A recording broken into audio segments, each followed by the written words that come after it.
Irmãos, vamos ler a palavra do Senhor nesta manhã, no texto em que se encontra em 1 de João, capítulo de número 4, versículo 14 em diante.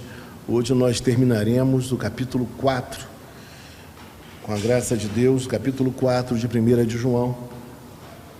Vocês conseguem enxergar bem? Dá para ver? Dá? Então vamos fazer a leitura do texto bíblico. Eu vou ler os versos pares e os irmãos lerão os versos ímpares. E nós temos visto e testemunhamos que o Pai enviou o seu Filho como Salvador do mundo. Aquele que confessar que Jesus é o Filho de Deus, Deus permanece nele e ele em Deus. E nós conhecemos e cremos no amor que Deus tem por nós. Deus é amor, e aquele que permanece no amor, permanece em Deus e Deus nele. Isto é em nós aperfeiçoado ao amor, para que no dia do juízo mantenhamos confiança, pois segundo ele é, também nós somos nele. No amor não existe medo, antes o perfeito amor lança fora o medo. Ora, o medo produz tormento, logo aquele que teme não é aperfeiçoado no amor. Nós amamos porque ele nos amou primeiro. Se alguém disser amo a Deus e odiar a seu irmão, é mentiroso, pois aquele que não ama seu irmão a quem vê, não pode amar a Deus a quem não vê.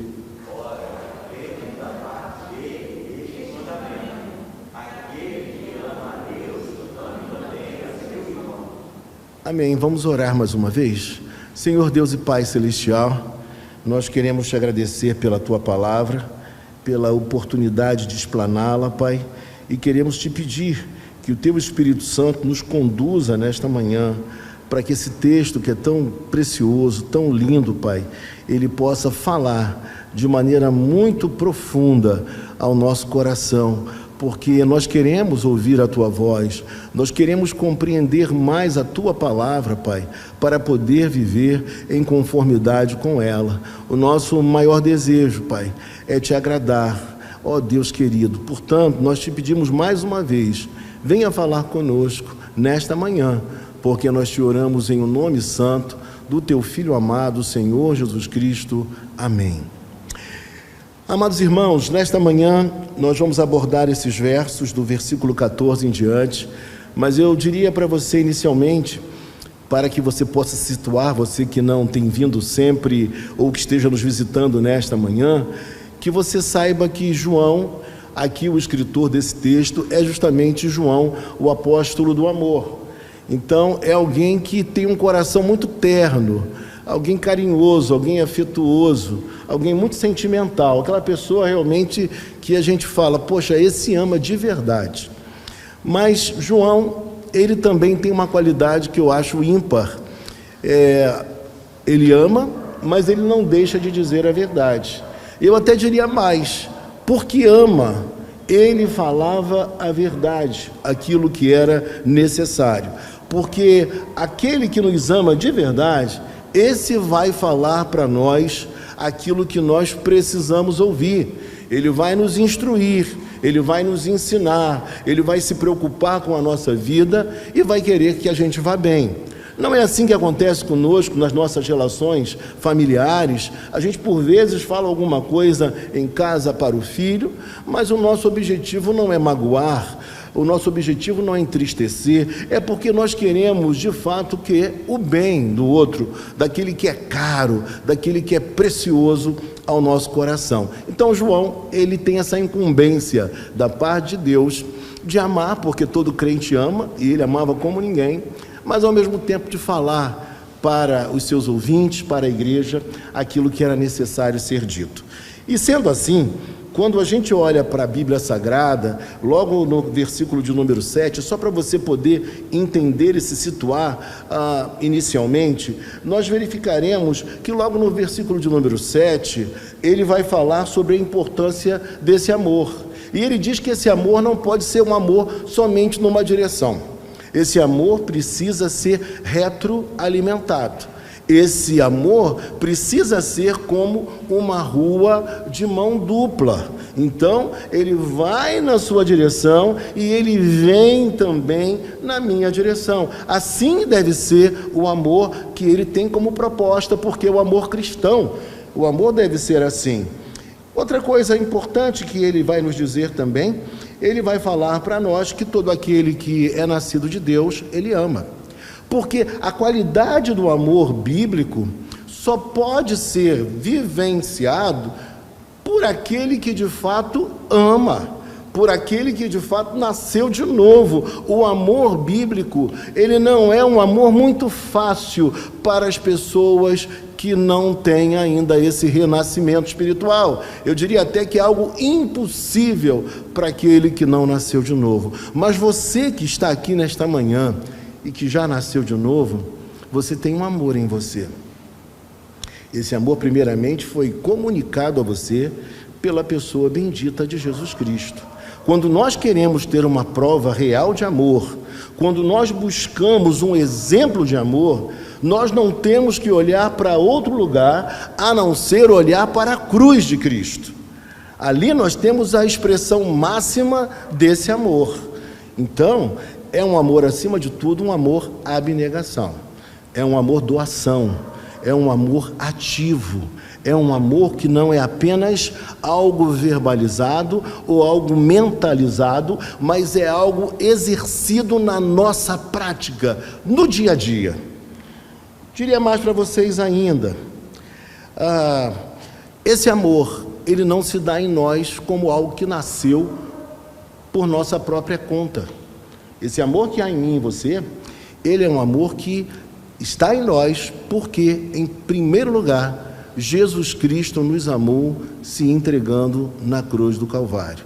Ele desceu da sua glória, ele viveu entre nós, ele sofreu, ele padeceu, e tudo isso por amor. Quando nós pensamos nessa realidade, nós entendemos que nós só amamos porque Deus é amor e porque esse amor foi comunicado a mim e a você. Portanto, não há desculpa para que o crente não ame, porque todo crente já tem o amor em si. O que ele precisa fazer agora é entender que esse amor precisa ser praticado no dia a dia das nossas relações, nos nossos convívios. Esse amor precisa ser evidenciado. Sabe aquilo que não dá para ser negado?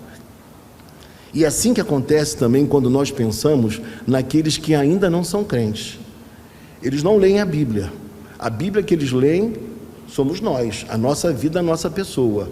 Mas o que vai empolgá-los, o que vai mexer com eles, é justamente o fato de eles olharem para nós e verificarem na nossa vida, na nossa prática, na nossa conduta, o amor efetivo nas nossas relações. Isso é empolgante, isso é animador, isso arrebata e traz de fato as pessoas para ouvirem a palavra de Deus e abrirem o coração para o nosso Senhor e Salvador Jesus Cristo.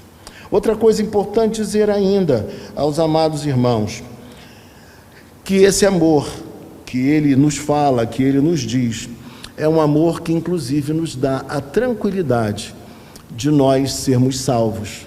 Se existe alguém aqui nesta manhã que se pergunta por vezes, meu Deus, será que eu sou salvo? Será que eu tenho salvação? Será que quando o Senhor me chamar, eu irei para os seus braços? Eu diria para você uma coisa, pela Bíblia Sagrada, por esse texto inclusive, nós sabemos que todo aquele que tem esse amor, ele só tem esse amor porque ele foi amado por Cristo.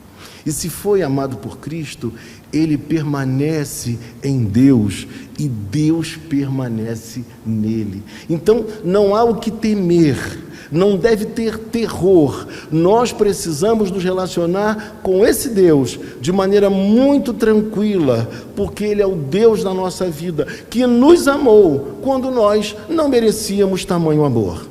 Foi assim que Ele fez. Ele não nos amou quando nós estávamos bem, muito pelo contrário. Não é aquele tipo de pessoa que só nos procura quando sabe que a nossa vida está boa. que a gente está bem, que o dinheiro está na nossa conta, que a gente está viajando, curtindo, saindo. Não. É aquela pessoa que está conosco em todos os momentos. Esses são os nossos verdadeiros amigos. Esses são aqueles que nos amam de verdade. E esse Deus nos amou quando a gente estava numa situação muito complicada. E diria para você ainda, veja no versículo número 14, agora já entrando no próprio texto da mensagem de hoje, o versículo 14 nos diz: e nós temos visto e damos testemunho de que o Pai enviou o seu Filho como Salvador do mundo. Primeira coisa que o versículo 14 vai nos dizer, e você pode perceber isso na própria leitura do texto, você vai verificar que ele diz, veja comigo, e nós temos visto e damos testemunho. Ele está dizendo que os apóstolos foram testemunhas oculares de que, de fato, Jesus Cristo esteve presente neste mundo, era o Verbo de Deus encarnado, e toda a sua trajetória até o martírio e depois também a ressurreição. Eles eram testemunhas oculares. Eles viram, eles presenciaram, eles conviveram com Jesus Cristo. E isso é muito importante porque a nossa fé é uma fé real. A nossa fé não é algo inventado. A nossa fé, de fato, ela se baseia em fatos históricos. Então, eles viram, eles testemunharam Jesus Cristo e a sua dedicação, o seu amor e a sua abnegação. E o texto nos diz ainda algo que merece nota quando nós vemos na parte final do verso 14 a sua missão. A missão de Jesus Cristo era a missão de salvar o mundo. E quando nós pensamos em mundo, nós pensamos justamente numa sociedade pecaminosa. O mundo aqui é justamente uma sociedade na qual os valores de Deus não são os valores dessa sociedade. E aí você vai entender o seguinte, que ainda hoje os valores de Deus não são os valores deste mundo. Portanto, este mundo continua precisando e carecendo de salvação. O mundo carece de salvação, porque a sociedade ela está deteriorada, ela está apodrecida, e nós precisamos de pregar o Evangelho, porque é a mensagem de Cristo, o Evangelho de Deus, que vai fazer e executar uma grande e profunda transformação no coração das pessoas. E para ver uma sociedade melhor, nós precisamos de crentes verdadeiros, de pessoas que deem o seu testemunho, de pessoas que trabalhem de maneira eficaz, vibrante, para que o mundo possa ser melhor.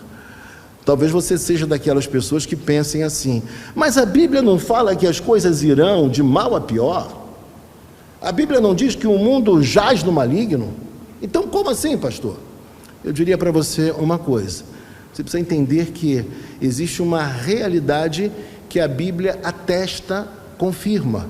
O mundo jaz no maligno, está no maligno, mas o mundo não deve permanecer no maligno. E como ele pode sofrer esse prejuízo, vamos dizer assim, o nosso inimigo? Ora, com a pregação do Evangelho, com o seu testemunho, com o meu testemunho. Só assim as estruturas perversas deste mundo, elas podem ser fragilizadas, o Evangelho entrar e mudar a história de pessoas, de famílias, de países. Nós precisamos pregar esse Evangelho, porque é ele que é o poder de Deus para a transformação de todo aquele que crê. Eu creio nessa palavra e que ela de fato muda e transforma corações e realidades. E quando a gente olha para o texto vai dizer assim para nós no verso de número 15: aquele que confessar que Jesus é o Filho de Deus, Deus permanece nele e ele permanece em Deus. Versículo 15 nos fala da importância de nós confessarmos Jesus Cristo, confessarmos que de fato Ele é o Filho de Deus, porque só assim nós somos salvos. Ele quer salvar o mundo, Ele quer salvar as pessoas. O versículo anterior nos fala isso. Ele não quer salvar apenas Israel, Ele não quer salvar apenas as pessoas da igreja Betel, Ele quer salvar as pessoas do mundo. Não importa a etnia, não importa a língua, a cultura, não importa, Ele quer salvar. Mas para que isso aconteça, as pessoas devem confessar que Ele é o Filho de Deus, o Verbo encarnado, que Ele era verdadeiramente homem e verdadeiramente Deus. Então, João bate muito nisso, porque esse é o cerne da mensagem do Evangelho.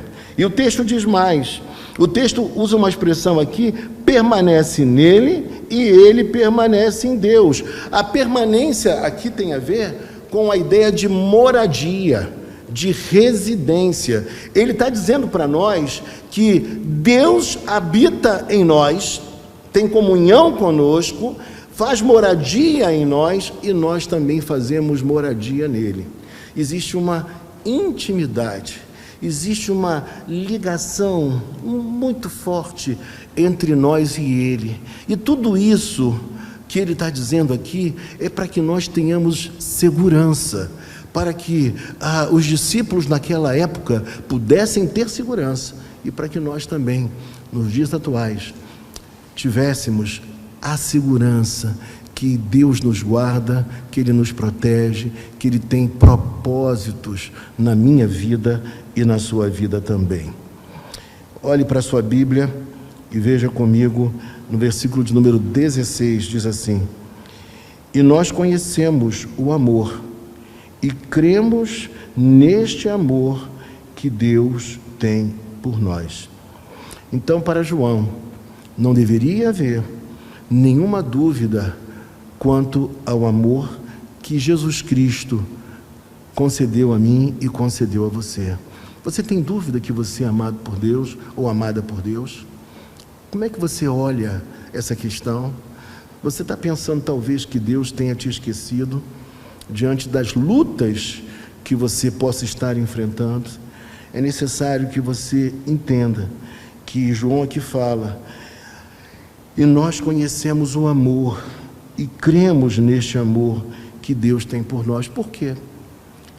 Quem se animaria a entregar a própria vida, a enviar o próprio Filho para salvar pecadores?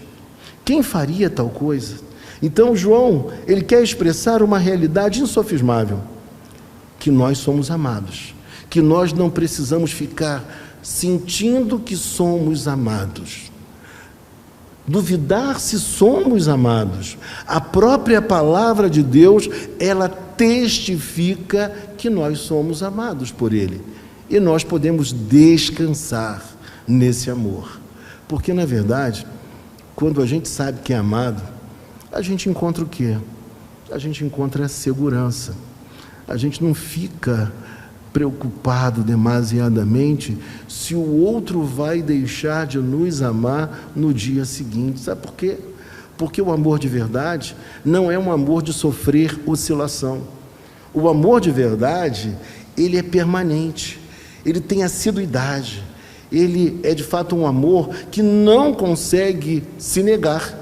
Ele ama e ponto final. Ele é capaz de fazer os esforços maiores para poder amar o outro. É assim que o amor procede. É assim que todo aquele que ama, ele age. Ele não mede esforços para, na prática, ver a felicidade da outra pessoa.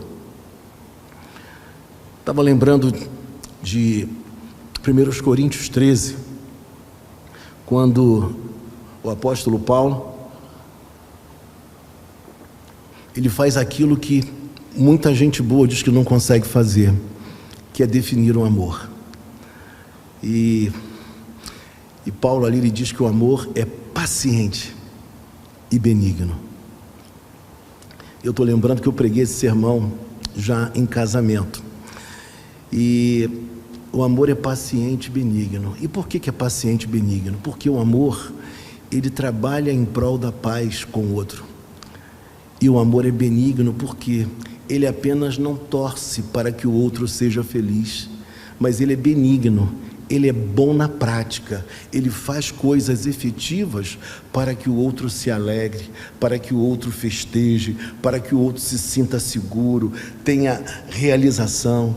Assim é o amor. E é esse amor bíblico que João está dizendo para nós, que nós devemos viver esse amor porque ele é próprio, ele é um amor que o próprio Deus tem em si, porque ele é amor, Deus é amor. E se Deus é amor e nós somos seus filhos, nós temos toda a condição de exercer esse amor no dia a dia da nossa vida. E olhando para o texto bíblico ainda, veja comigo, olhe para o texto bíblico, diz assim na sequência: e nós conhecemos o amor e cremos neste amor que Deus tem por nós. E aí ele enfatiza a verdade que eu acabei de dizer: Deus é amor, e aquele que permanece no amor permanece em Deus, e Deus permanece nele.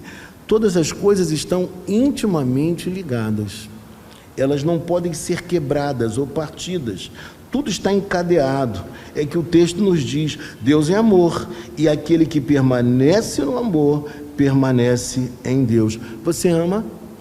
Você tem vivido uma vida de amor? Você tem agido assim no seu dia a dia? Saiba de uma coisa: você não precisa ter dúvida que Deus permanece em você. Deus está em você porque você um dia abraçou a fé em Jesus Cristo.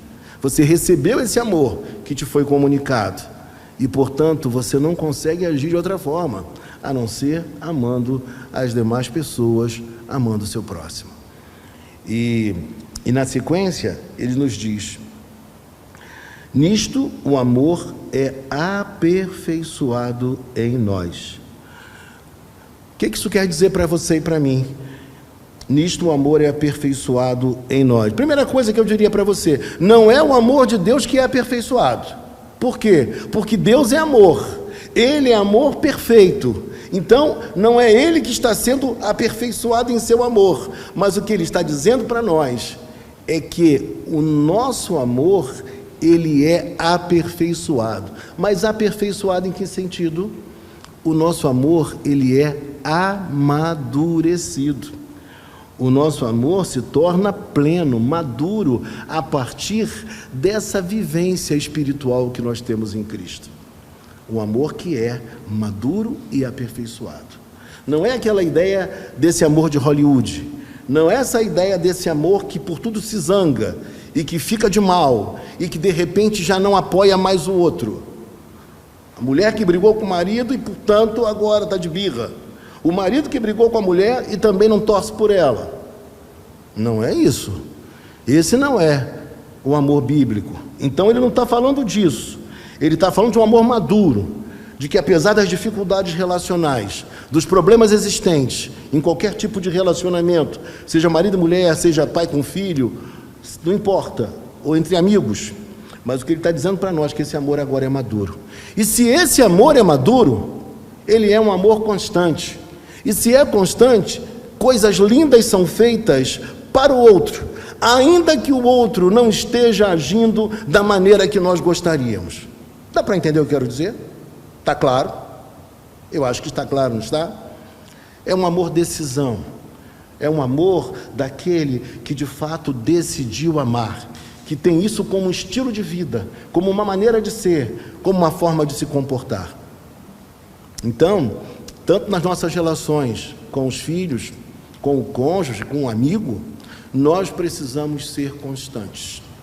Tem que haver constância, tem que haver permanência, tem que haver atitude, ainda que o outro não esteja agindo como nós gostaríamos.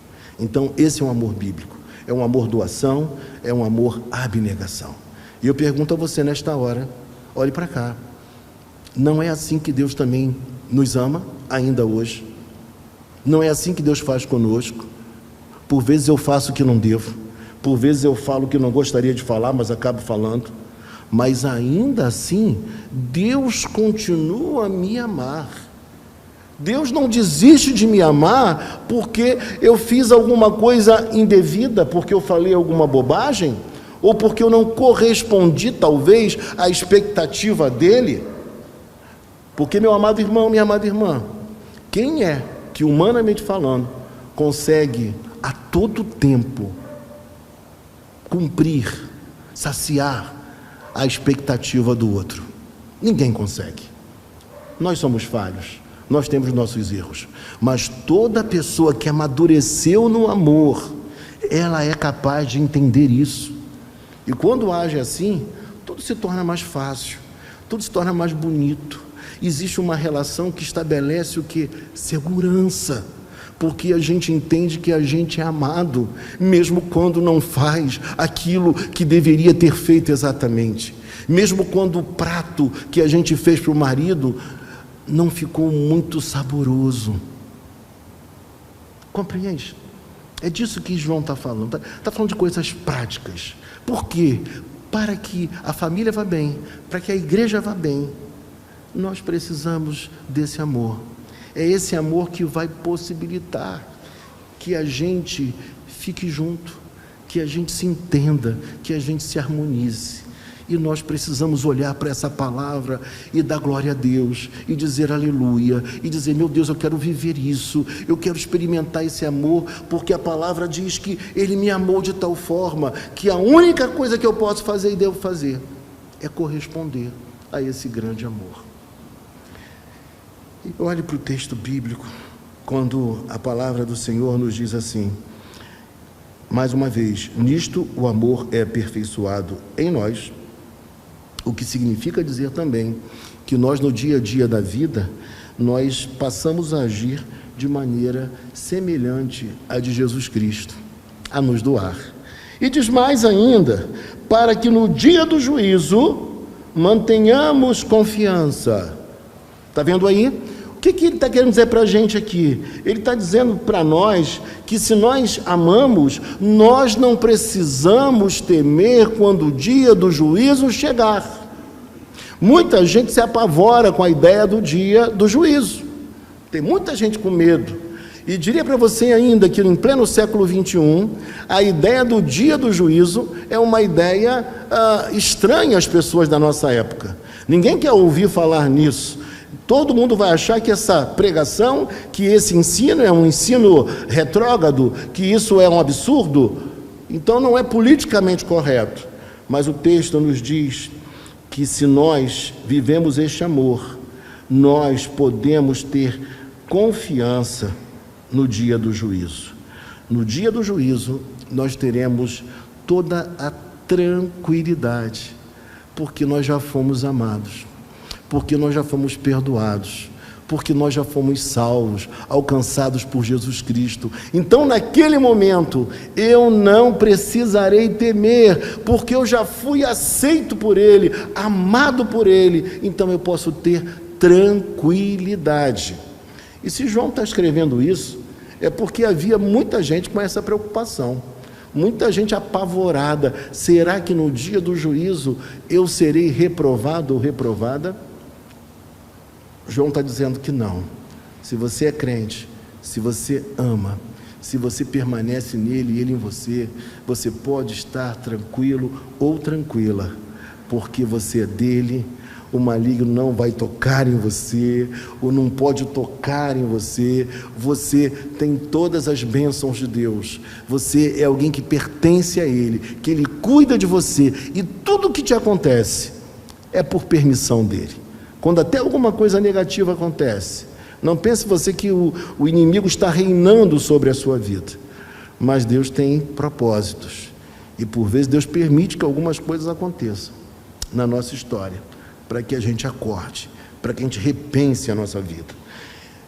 E aí o versículo diz para nós, mantenhamos confiança, pois assim como Ele é, também nós seremos neste mundo. Na sequência, no amor não existe medo. Por quê? Por que no amor não existe medo?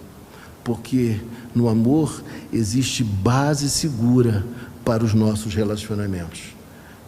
no amor de verdade, no amor abnegação, no amor entrega, nessa qualidade de amor que Jesus teve por você e teve por mim também, nós podemos ter a mais absoluta segurança. Nós não temos que temer nada, porque Ele nos amou. E se Ele nos amou, eu estou seguro de que não serei abandonado pelo caminho. Porque o verdadeiro amor, ele não abandona. O verdadeiro amor não desiste. E como eu conheço pessoas que não desistem de amar.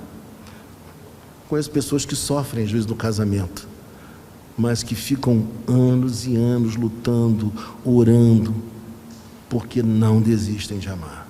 Eu conheço pais que os filhos trazem de sabores a eles. E esses pais não deixam de amar.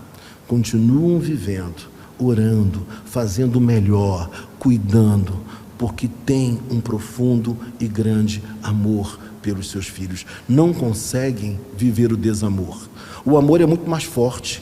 O amor, ele nos impulsiona. Não existe alguém que ame e que viva com esse amor só para si. O amor, ele não é de forma alguma autocentrado. Toda pessoa que ama, ela está sempre buscando um objetivo. E qual é esse objetivo? É de alegrar o coração do outro, é de ajudar o próximo, é de estender a mão, é de criar oportunidades para que a felicidade do outro aconteça. É assim. Quantos não são os maridos e também as mulheres que por vezes abrem mão de um sonho pelo sonho da mulher ou pelo sonho do marido? Quantos não são? Que quando vem a necessidade dela, esquecem da sua por mais legítima e justa, porque amam, porque querem o bem, querem a felicidade. E o texto nos diz assim, veja comigo, vamos olhar mais uma vez. E o texto diz assim: no amor não existe medo, pelo contrário, o perfeito amor lança fora o medo.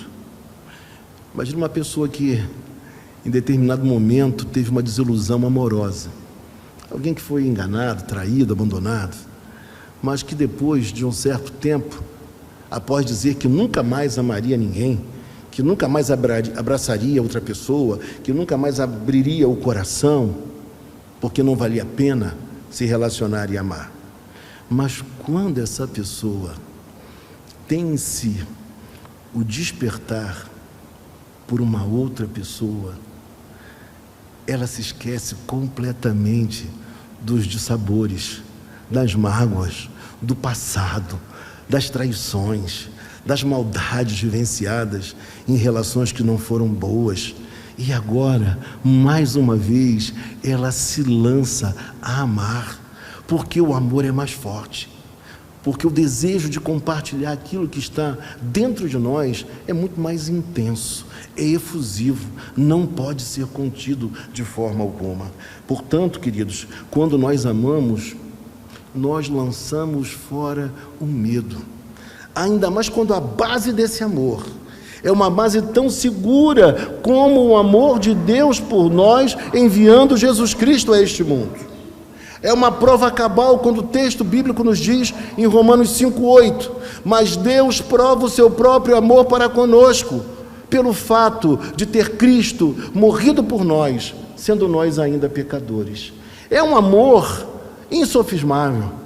Se eu tenho alguém que me ama dessa forma, só existe uma coisa na minha vida a fazer: é me devotar completamente a essa pessoa, é entregar a minha vida a esse Jesus tão maravilhoso e viver para Ele, acreditar na sua palavra, na sua mensagem, que Ele cuida de nós, que Ele zela por nós, que Ele sabe o que está fazendo com a minha vida e com a sua vida também.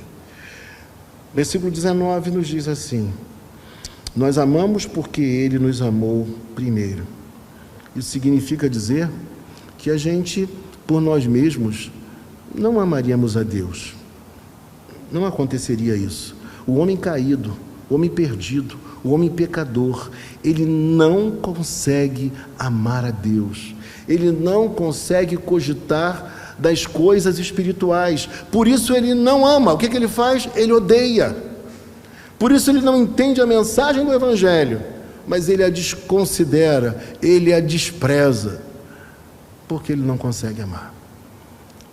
Mas aquele que um dia foi amado por Cristo e que agora também ama o próximo e ama Cristo, essa pessoa não consegue fazer uma outra coisa a não ser servir a Deus, servir ao próximo, ou seja, amar na prática, no dia a dia. E o texto diz para nós: se alguém disser amo a Deus, mas odiar o seu irmão, esse é mentiroso. Gente, João fala aqui, como dizem hoje, né? João foi cirúrgico, não é assim que falam hoje? Ele foi assim curto, ele foi conciso, mas ele falou aquilo que precisaria ser dito e que por vezes nós não temos coragem de falar. É difícil falar que alguém odeia, é difícil falar que quem não ama só pode odiar. E o texto nos fala que alguém que diz que ama a Deus, porque na minha cabeça, dizer que eu amo a Deus é muito mais fácil, porque ninguém está vendo se eu amo ou não amo, não é verdade? Mas o teste deste amor é justamente o teste de eu amar o meu próximo. Mas se eu odiar o meu irmão, o meu próximo, na verdade eu estou mentindo. Gente, eu posso não gostar, isso é direito de cada um de nós aqui, eu posso não gostar da roupa que meu amigo usa, eu posso não simpatizar com algum aspecto das suas opiniões, mas uma coisa eu não posso fazer: eu não posso odiá-lo, eu não posso querer que ele seja prejudicado, eu não posso sonhar com o fracasso dele, eu não posso jogar contra ele, nada disso eu posso fazer, porque assim como o amor é prático, o ódio também, ele, além de ser um sentimento negativo, ele geralmente ganha também praticidade. Por quê? Ganha praticidade quando você às vezes faz algo efetivo contra o outro, mas também quando você não faz algo positivo em favor do outro. Você está odiando. Quando você não faz algo em prol do outro, quando você não soma, quando você não acrescenta, quando você não torce, quando você não veste a camisa, na verdade você está jogando contra o time, está jogando contra a pessoa que você deveria estar amando. E João é muito claro. João fala aquilo que nós teríamos uma profunda dificuldade de dizer. E olhe para a Bíblia mais uma vez, quando o texto nos diz assim, veja comigo: se alguém disser amo a Deus, mas odiar o seu irmão, esse é mentiroso. Ele chama de mentiroso aquele que não ama na prática, ou aquele que odeia. Pois quem não ama o seu irmão, a quem vê, não pode amar a Deus a quem não vê. Por mais difícil que seja o seu irmão e a sua irmã, você caminha ao lado dele, você vive com ele no dia a dia, você sabe das suas lutas, das suas qualidades, dos seus desafios, dos seus problemas. E se você não o amar, você está dando uma prova cabal, inequívoca, de que você, na verdade, nunca amou a Deus. Porque todo aquele que ama a Deus, ele não odeia, ele não vai conseguir odiar de maneira alguma. E João está falando isso tudo por quê? Porque ele queria que os discípulos caminhassem bem, que as pessoas da igreja caminhassem bem. E é o mesmo objetivo que nós temos aqui. Ele não estava dizendo isso porque queria magoar alguém, muito pelo contrário. Ele queria libertar pessoas. Ele queria que os seus discípulos, eles pudessem caminhar na direção que agrada a Deus, e essa direção é o amor. Você já viu gente que briga quando deveria estar festejando?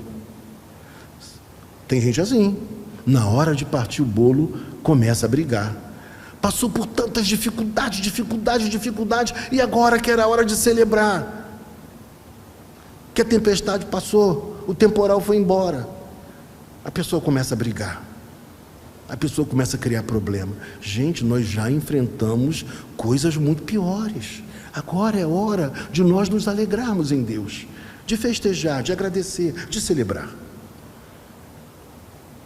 Mas tem gente que é assim. E para finalizar, o texto nos diz,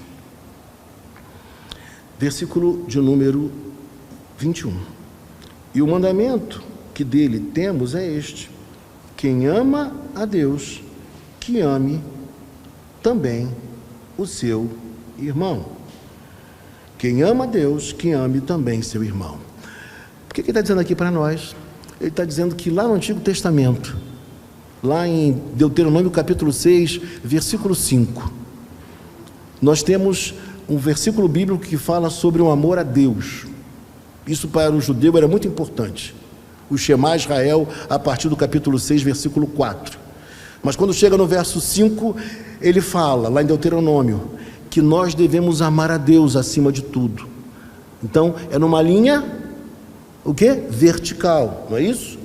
Mas quando chega em Levítico 19, 18,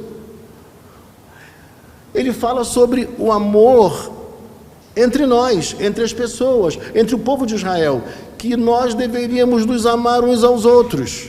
Então, na verdade, o mandamento que ele fala não é um mandamento novo, mas é algo antigo que já estava na lei, mas que o judeu não conseguia cumprir eficazmente. Mas que nós, que vivemos na nova aliança, que recebemos de maneira concreta, absoluta, o amor de Jesus Cristo, nós podemos vivenciar essa experiência tão gloriosa e maravilhosa. Para você que aqui está nesta manhã, para mim que aqui estou pregando, é perfeitamente possível nós amarmos as pessoas mais difíceis que possam estar no nosso lado ou na nossa frente. Nós podemos amar. E uma vez amando a essas pessoas, aí sim nós estaremos de verdade amando a Deus, ao Criador, ao Senhor de todas as coisas. Por isso, e o mandamento que dele temos é este: quem ama a Deus, que ame também a seu irmão. E nesta manhã, eu quero convidar você a orar comigo ao findar deste culto, e que a nossa oração seja essa, que a gente possa de fato, de verdade, na prática, amar o nosso próximo, amar os nossos queridos de verdade, ainda que eles não sejam exatamente como nós gostaríamos que eles fossem, e que nós assim possamos cumprir essa orientação de amar a Deus, porque uma vez amando ao próximo, nós temos a prova substancial que de fato nós somos de Deus, que nós amamos a Deus, que nós permanecemos em Deus e que nós não precisamos temer o juízo, porque nós somos dele. Vamos orar? Vamos ficar em pé e orar ao nosso Deus.